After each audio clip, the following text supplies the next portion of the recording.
En este video se explicarán las características de voltaje de un diodo. En la polarización directa e inversa sobre un semiconductor unión tipo P y N, primero vamos a hablar sobre la polarización directa y cómo es que afecta el suministro de voltaje sobre este semiconductor. Entonces, para la polarización directa sabemos que se le tiene que conectar la terminal P, la terminal positiva a la P y la terminal negativa a la N. Y la dirección de corriente es de P a N, aquí como se muestra en el diagrama.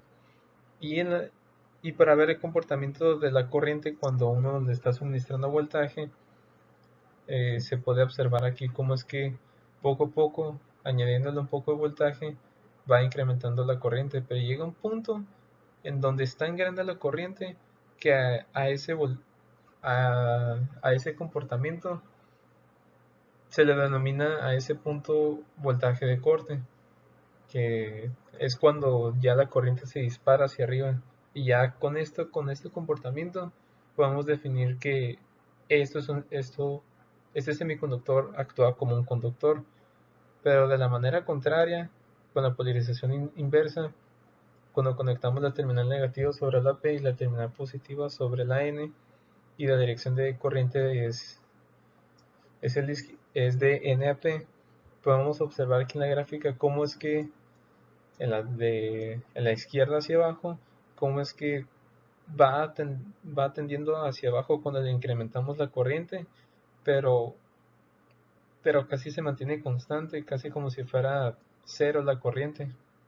Y ahí es cuando a ese semiconductor se le denomina como un aislante.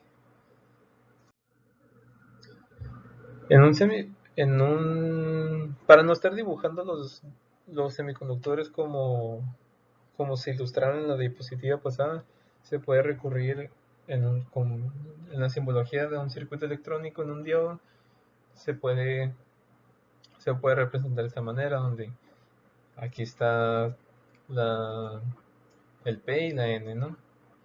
Entonces, esta simbología literalmente significa que la corriente puede pasar hacia acá y todo bien, ¿no? Sí permite la corriente de PN, pero no la permite de N a P, aquí como se muestra, ¿no? La dirección de corriente, porque literalmente aquí está esta barrera, pues que la impide el paso de la corriente hacia esa dirección.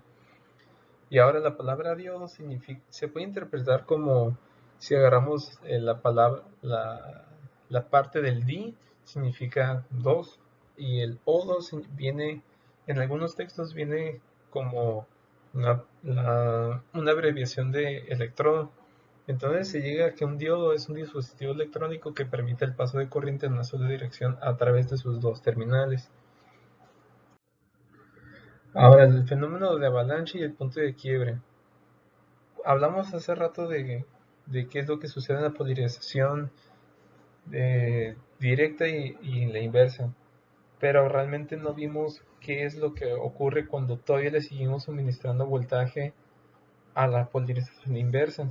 Nada más lo tocamos como si fuera una constante de la corriente, pero en realidad lo que pasa es que cuando uno le va suministrando más voltaje todavía en la polarización inversa, es que este va a tender a tener una corriente hacia abajo.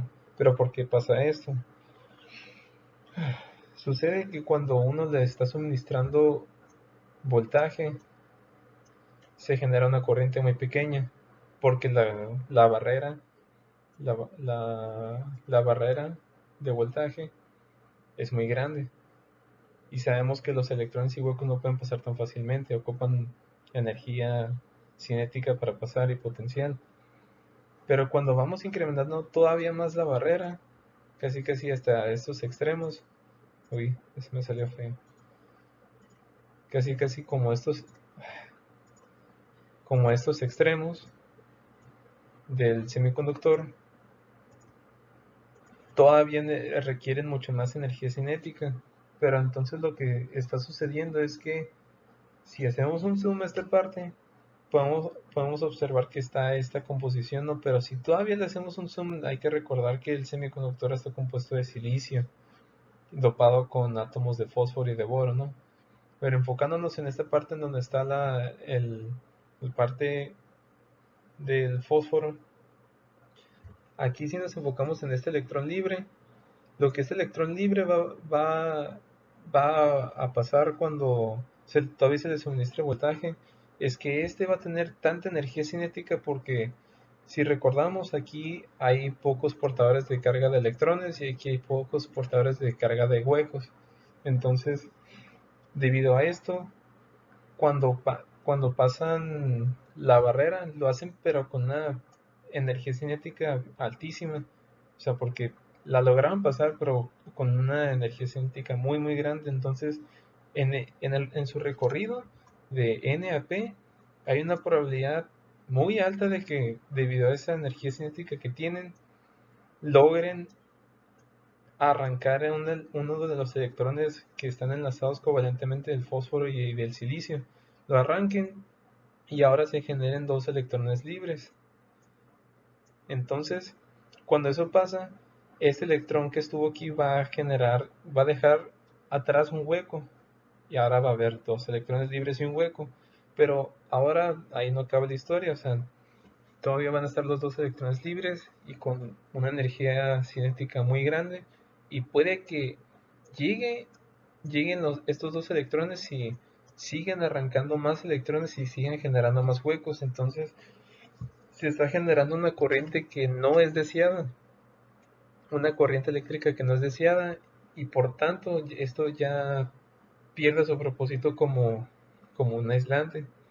Entonces es por eso que este punto de aquí, cuando la corriente va hacia abajo, se lo denomina punto de quiebre o voltaje de quiebre, y no significa que literalmente se rompa el semiconductor, sino que simplemente es este efecto que está sucediendo con los electrones y los huecos, que se está generando una corriente que no es la que buscamos. Y debido a esto es que existen esto se puede interpretar como en formas de calor, ya que como es tanta la energía cinética que tienen, están generando trabajo también. Entonces, de tanta que es la energía cinética, lo transforman a calor y eso sucede, sucede que el semiconductor puede llegar a quemarse o, o a defectuarse por ese tipo de fenómenos, si es que no se tiene cuidado al momento de suministrar voltaje en la polarización inversa, ¿no? Y bueno, eso es todo por mi parte.